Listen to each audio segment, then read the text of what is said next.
Labas vakaras, jūsų ekranuose laida Ofiso dramos ir aš jos vedėja Paulina Batiriūtė. Šiandien tema, kuri yra aktuali ir kartais labai nemaloni tiek darbdaviui, tiek darbuotojui. Tai atleidimas iš darbo. Kas yra neteisėtas ir teisėtas atleidimas iš darbo, kalbame su advokate Evelina Kiznė. Labas, Evelina. Sveiki. Tai iš tavo darbo praktikos, ar daug nesutarimų tarp darbuotojų ir darbdavių kyla būtent dėl atleidimo iš darbo? Na, Paulina, kadangi esu darbo ginčų advokatė, tai iš savo patirties galiu pasakyti, kad tų atleidimų ginčų tikrai yra labai daug. O iš darbo ginčų komisijų statistikos galima spręsti, kad tų ginčų kiekvienais metais vis daugėja. Tai taip, ginčų yra ir tikrai jų yra nemažai. O kur slypi būtent šitų ginčų priežastys, pagrindinės? Sakyčiau, pagrindinė priežastis nėra susijusi su jau atleidimu. Pagrindinės priežastys atsiranda dėl darbdavio ir darbuotojo nesutarimo jau anksčiau. Jeigu darbo santykiai nesiklosto taip, kaip norėtumėm visi, kaip idealizuojame, kaip viskas turėtų įsivaizduojame vykti pozityviai, tai galiausiai, kai darbuotojas yra atleidžiamas iš darbo, jis pradeda ieškoti tos vadinamosios teisybės ir tada kreipiasi dėl darbo ginčo. O taip iš praktinių pavyzdžių, kas tai galėtų būti, kaip sakai, gal nesiklosto taip, kaip norėtųsi, būtų tokių pavyzdžių, kas tai būtų? Na, įsivaizduokime situaciją, kad darbdavys ne taip gražiai elgiasi su darbuotoju, kaip darbuotojas įsivaizduoja. Liepia piktai vykdyti kažkokias darbo užduotis arba kritikuoja jį viešai ir panašiai. Tada darbuotojas jau yra nepatenkintas savo darbo atmosfera. Galiausiai, kai vyksta atleidimas, darbuotojas tarsi nori išsiaiškinti santykius iki galo ir jisai nori patikrinti, ar atleidimas iš darbo buvo teisėtas. Ir priešingai, jeigu darbuotojas jaučiasi gerai, santykiai su darbdaviu yra tikrai puikus, tai jisai atleidimo metu net negalvoja, ar tas atleidimas buvo teisėtas ar ne.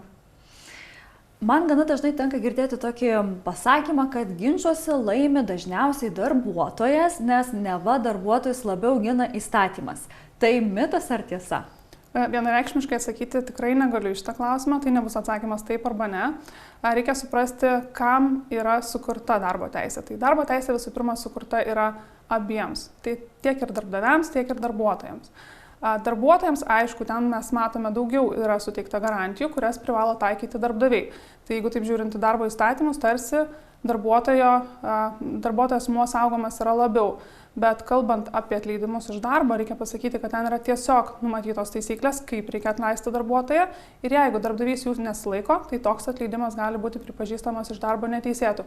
Ir jau čia su gynyba nieko bendro neturi. Tai pereikim prie to, tai kas yra tas neteisėtas atleidimas iš darbo?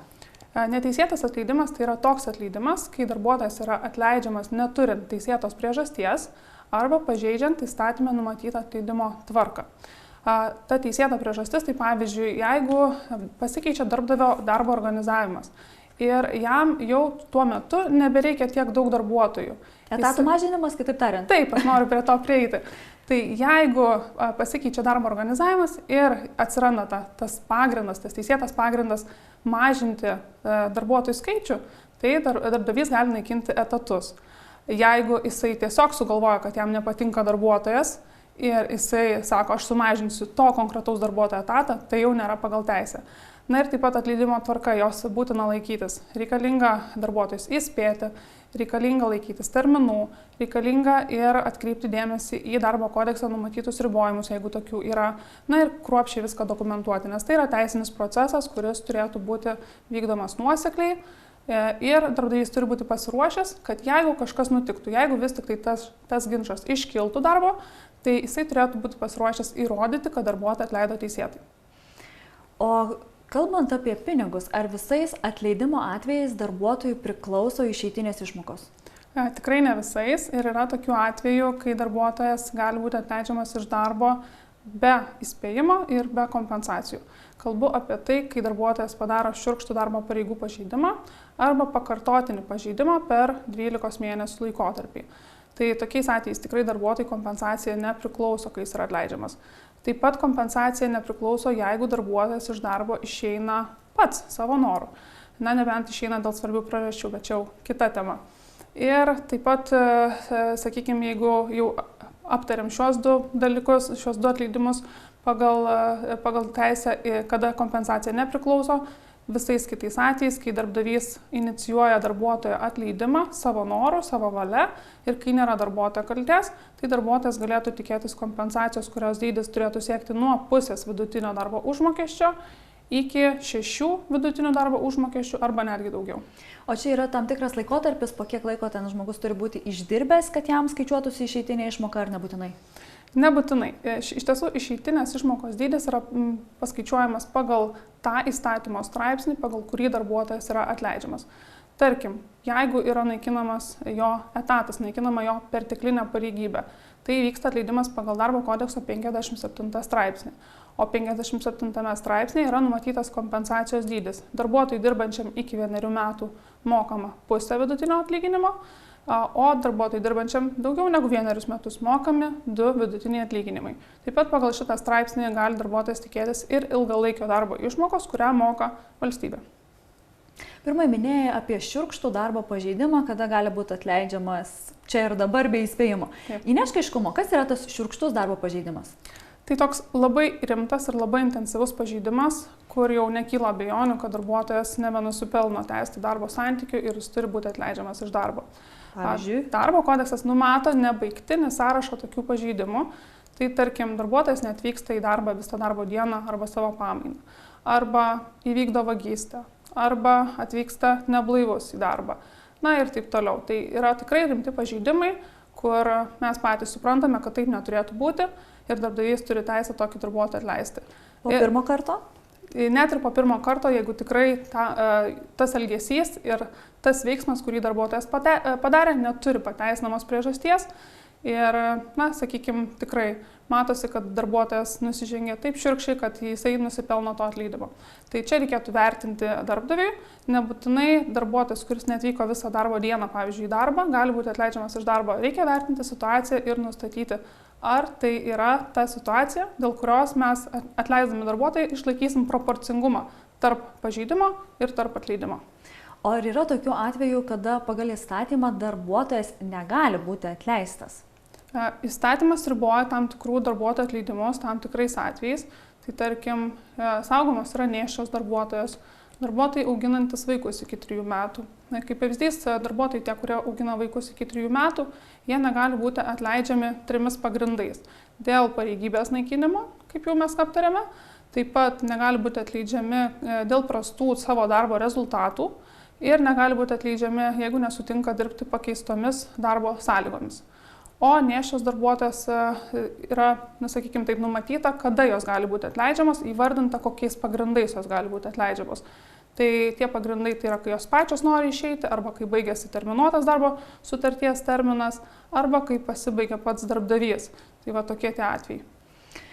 Iš darbdavio pusės tenka girdėti tokių pasisakymų, kad darbuotojas elgiasi piktybiškai, bet jo atleisti negali. Ar tau tenka girdėti tokių pasamprotavimų, nusiskundimų? Tenka ir darbdaviai dažnai kreipiasi į mane skųsdamiesi, kad turi piktybinių darbuotojų, tačiau nežino, kaip juos atleisti. O ką jie vadina piktybišku elgesiu? Taip, tai piktybinis darbuotojas tas, kuris iš tiesų dažniausiai elgiasi neetiškai, negražiai bendrauja, atsikalbinėja, galbūt įžeidinėja netgi kolegas ir panašiai. Tai tokie piktybiniai darbuotojai, aišku, kad jie yra tokie tam tikri destruktoriai kolektyve ir gadina viso kolektyvo atmosferą. Darbdavys tada galvoja, kaip tą darbuotoją atleisti. Atleisti, bet kaip nesinori, nes tada kilus darbo ginčui teks išmokėti nemažas kompensacijas. Tai jie kreipiasi ir klausia, ką daryti. Tai mano patarimas būtų šitokiais atvejais, kai yra darbuotojas, kuris elgiasi netinkamai ir mes visi suprantame, visas kolektyvas supranta, kad taip neturėtų būti, tai darbdavys pirmiausia turėtų peržiūrėti savo darbo tvarkos taisyklės ir nusistatyti, jeigu reikia, papildomas taisyklės susijusias su elgesiu, su etika darbo vietoje, nusistatyti, kad draudžiama įžeidinėti, draudžiama galbūt pakeltų tonų kalbėti ir panašiai, atsižvelgiant į situaciją, kokia vyksta darbovietė. Uždrausti tam tikrus veiksmus, tam tikrą elgesį ir tada nusimatyti, kad už to elgesio testinumą, vykdymą toliau, darbuotojas gali būti įspėjamas arba atleidžiamas iš darbo iškart, priklausomai nuo to, ar tas pažeidimas yra intensyvus, ar tas pažeidimas yra vertas tik įspėjimo. O kaip yra su atlyginimo mažinimu? Ar darbuotojo nesutikimas dirbti už mažesnį atlyginimą gali būti laikoma teisėta priežastim jį atleisti iš darbo? Darbo kodeksas labai aiškiai šitoje vietoje yra pasisakęs, kad vis tik tai darbuotojas, kuris nesutinka dirbti už sumažintą darbo užmokestį, negalima atleisti iš darbo. Ir taip pat pridėčiau iš praktikos, kad darbdaviai siekdami išvengti šitos įstatymo normos, jie tada pasiūlo darbuotojui mažinti jo darbo krūvį, etatą vadinamai. Tai tarkim dirbti ne 40 valandų per savaitę, o 20 valandų per savaitę. Bet toks siūlymas mažinti darbo krūvį lygiai taip pat yra susijęs su atlyginimo mažinimu. Tai reiškia, kad jeigu darbuotojas atsisako dirbti su sumažintu krūviu, tai jam lygiai taip pat turėtų būti taikoma ta įstatymo apsauga, kad jis negali būti atleidžiamas iš darbo. Nebent, aišku, tas krūvis sumažinamas, o atlyginimas lieka tas pats. Mes kalbam apie darbo sutartį, darbo kodeksus, o aš galvoju apie laisvadarbį šitoj vietoj. Ar yra kokiu nors būdu, kaip galėtų apsisaugoti nuo tokio netikėto darbų praradimo projektų laisvadarbiai, ar visgi jau jei pasirinkai šitą kelią, tai prisiimi ir šitą riziką? Laisvadarbiai gali turėti sutartis, kurios jos apsaugo tam tikrą prasme. Tai reiškia, laisvadarbis jam netaikomas yra darbo kodeksas, tačiau jisai pagal civilinę teisę turi sudaryti susitarimus su savo klientais ir juose gali nusimatyti įvairiausių sąlygų, kurios nėra prieštaraujančios imperatyviausioms įstatymų nuostatoms. Pavyzdžiui, laisvadarbis gali numatyti, kad ta sutartis yra terminuota ir jisai, tarkim, vykdys tam klientui teiks paslaugas tam tikrą laiką. O atsisveikinant, galbūt nusimatyti kažkokias neteisybas, jeigu tai būtų nutraukiama sutartis anksčiau. Tai laisvadarbiai turi patys galvoti, kaip jie gali apsisaugoti ir patys apsirašyti tas sąlygas savo sutartyse, tas, kurias sutartys sudaro su savo klientais. Tuo tarpu darbuotojai, jiems viskas jau yra parašyta darbo kodekse ir kituose darbo įstatymuose. O kaip autorinė sutartis, tai lygiai taip pat. Viską reikia žiūrėti ir inicijuoti, kad būtų kažkokia apsauga įvardinta. Taip, visiškai teisingai. Pavyzdžiui, netgi jeigu autorius dirba pagal autorinę sutartį švenčių dienomis, jeigu toks yra poreikis, jis taip pat gali netgi nusimatyti, kad bus mokamas didesnis atlyginimas. Tai yra susitarimo reikalas. Jeigu asmuo laisvadarbis susitarė su savo klientu dėl įvairiausio pobūdžio sąlygų, viskas yra gerai, galima tokiam sąlygom dirbti. O kaip yra su tom situacijom, kalbant jau apie organizacijas, kai darbdavys ateina pas darbuotoją eilinę dieną ir sako, šiandien tavo paskutinė darbo valanda, susirink daiktus, palydėsiu iki durų. Tai yra teisėta ar ne? Na, kaip pasakyti, kaip pasižiūrėsi. Bet jeigu taip iš teisinės pusės, tai vis tik tai atleidimas yra teisinis veiksmas ir tam turi būti tam tikri etapai. Pirmas etapas, jeigu tai yra, pavyzdžiui, net ir darbuotojo pažeidimas, kai darbuotojas gali būti atleidžiamas tą pačią dieną, vis tiek darbdavys turi pareikalauti darbuotojo pasiaiškinimo. Kai pareikalauja paaiškinimo, tada darbdavys gali vertinti, ar tas pažeidimas iš tiesų be svarbių priežasčių, ar darbuotojas pateisino tą pažeidimą ar nepateisino ir tada gali jisai vertinti, ar galima jį atleisti ar negalima atleisti. Po to, kai vertina, kad galima darbuotoją atleisti, tada teikiamas yra dokumentas, sprendimas apie darbo sutarties nutraukimą. Tai tas palydėjimas iki durų, nesutvarkius dokumentų, tai reiškia, kad nėra gerai išspręsta šita teisinė situacija. Ką reikėtų daryti darbdaviui? Viską labai gražiai sudokumentuoti, parengti visus tinkamus dokumentus situacijai ir tik tai tada išlydėti darbuotoją.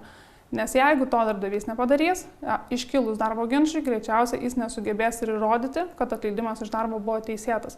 Vien tik palydėjimo šiuo atveju nepakanka. Esu girdėjusi tokių juokų, kad kai kuriuose organizacijose nėra nei vieno atleisto darbuotojo, nes visi išeina savo noru. Ką daryti darbuotojui, jeigu jį darbdavys nori atleisti, bet jam yra siūloma, kartais reikalaujama, o gal ir priverčiama pasirašyti tą atleidimą savo noru, kad nereikėtų mokėti išeitinių. Ką daryti tada? Tenka susidurti dažnai man konsultuojant darbuotojus su šiuo klausimu. Darbdaviai siūlo darbuotojams nutraukti darbo sutartis patiems, tačiau reikia paminėti, kad šitas teisinis pagrindas, tai yra darbo sutarties nutraukimas darbuotojo valia, yra tenkantis tik darbuotojui. Jis yra darbuotojo valios išraiška. Jeigu darbuotojas nori nutraukti darbo sutartį, jis gali pasinaudoti šiuo teisiniu pagrindu ir parašyti darbdaviui pareiškimą. Tačiau darbdavys turi naudotis jam skirtais teisiniais pagrindais ir jis gali atleisti darbuotojus tik tai pagal tuos pagrindus, kurios numato jam įstatymas. Tai vertimas pasirašyti dokumentus nesuderinamas su teisė, darbdavys tokios teisės neturi, O darbuotojas, kuris patiria tokį spaudimą ir jaučia, kad tikrai bus atleistas iš darbo vienaip arba kitaip, jisai galėtų rinkti įrodymus ir ruoštis darbo ginčui. Tarkim, daryti garso įrašus. Dažnai sulaukiu klausimo, ar galima daryti slaptus garso įrašus, ar tikrai tai yra teisėta, ar suderinama su duomenų apsauga. Tai galiu pasakyti taip, kad civilinėje teisėje iš tiesų garso įrašai yra plačiai naudojami ir įvertinus tam tikras jų padarimo aplinkybės, tai pavyzdžiui, ar ne privačioje erdvėje kažkur padarytas įrašas, ar nėra provokuojamas pokalbis, menami klausimai užduodami, tai dažniausiai tas padarytas garso įrašas gali būti naudojamas kaip įrodymas, nes vėlgi, kaip darbuotojas galės įrodyti, kad kažkas jį vertė pasirašyti ir kad tas prašymas arba pareiškimas, kurį jis parašė darbdaviui, jis iš tiesų netitinka jo valios. Tai vienintelis būdas yra gauti turbūt garso įrašą. O jeigu darbuotojas nenujautė, kad jį nori atleisti ir tiesiog, jis buvo priverstas pasirašyti, ir jau parašė tą atleidimą, pasirašė ir neturi jokių įrodymų ir viskas, tada jokių nėra šansų įrodyti jau po to. Jau po to iš tiesų beveik šansų nėra, nebent atsirastų kažkokių liudytojų, kurie galėtų patvirtinti, kad vis tik tas darbuotojas buvo priverstas pasirašyti. Gal kažkokių elektroninių laiškų būtų likę, iš kurių būtų galima spręsti, kad darbuotojų spaudimas buvo daromas, bet jeigu darbuotojas iš tiesų nori būti pasiruošęs ginčui, laimėti darbo ginčą ir išsireikalauti, kad atleidimas iš darbo būtų pripažintas neteisėtu ir kad jam būtų priteistos visos kompensacijos, tai tada tokiu atveju jis turėtų pasirūpinti, kad galėtų įrodyti, jog pasirašė tą pareiškimą tik dėl to, kad darbdavys jį vertė tai padaryti. Esu girdėjęs ir tokių situacijų, kad žmonės žino, jog su jais buvo pasielgta ne pagal įstatymą, bet nusprendžia palikti viską taip, kaip yra, grįsdami tuo, kad tai labai daug kainuos. Tai mitas ar tiesa, kiek iš tikrųjų tai kainuoja ir taip kalbant ir apie pinigus, ir apie laiką? Darbo ginčą pradėti nekainuoja nieko, kadangi, pavyzdžiui, dėl neteisėto atleidimo darbuotojas gali nemokamai kreiptis į darbo ginčų komisiją per 1 mėnesį nuo atleidimo dienos. Galima samdytis ir advokatą, tačiau advokato išlaidos darbo ginčų komisijoje nėra priteisiamos iš darbdavio, net ir laimėjimo atveju. Kitaip tariant, išlaidos darbo ginčų komisijoje nėra skirstomos ir nėra taikoma ta taisyklė, kad pralaimėjęs moka. O jeigu po darbo ginčų komisijos viena iš šalių, kuri gavo nepalankų sprendimą, yra nepatenkinta ir kreipiasi į teismą, kad ginčas būtų išnagrinėtas iš naujo, tada tokiu atveju aš rekomenduoju turėti advokatą, samdytis advokatą byloje. Ir ten jau yra skirstomos bylinėjimosi išlaidos, tai jeigu esame tikri arba pozityvus, kad byla yra laimėtina darbuotojo naudai, tai darbuotojas išleidęs tam tikrą pinigų sumą advokatui, jisai ją proceso pabaigoje atgaus, nes teismas ją priteis iš atsakovo, iš darbdavio. O advokatų, sakykime, išlaidos jos yra skirtingo dydžio, priklauso nuo advokato patirties, nuo miesto, nuo bylos sudėtingumo apimties ir trukmės, kiek laiko yra byla nagrinėjama, tai kiekvienu atveju reikėtų tas išlaidas vertinti individualiai. O kokių patarimų turėtum praktinių, jeigu taip žmogus patiria tai ir visai nebežino, kur kreiptis, nuo ko pradėti? Pirmiausia, reikia pradėti nuo konsultacijos. Arba advokato konsultacijos, arba kreiptis į valstybinę darbo inspekciją, supažindinti savo konsultantą su situacija ir tuomet jau šiek tiek bus aiškiau, kadangi konsultantas galės pateikti reikiamos informacijos, įvertinti, ar atleidimas iš tiesų buvo neteisėtas, o gal viskas yra vis tik tai gerai padaryta. Ir tada jau bus galima nuspręsti, ar kreiptis į darbo ginčų komisiją ar ne. Kaip ir minėjau, reikėtų kreiptis per 1 mėnesį nuo atleidimo, tai konsultacijos reikėtų prašyti jau nedelsint, net ir kai darbuotojas dar nėra atleistas, tačiau jau, pavyzdžiui, yra įspėtas ir panašiai. Tai padės jam užtikrinti, kad atleidimas jo supratimu yra arba vykdomas teisėtai arba neteisėtai ir galbūt netgi pavyks užkirsti kelią atleidimui, jeigu jis yra vykdomas neteisėtai. Nes darbuotojas lygiai taip pat gali iki atleidimo dienos bendradarbiauti su darbdaviu ir pasakyti savo įžvalgas, kad aš matau, kad kažkas yra daroma negerai, prašau šito proceso nebetęsti ir mano praktikoje yra buvo tokių atvejų, kai darbuotojai sustabdė atleidimus.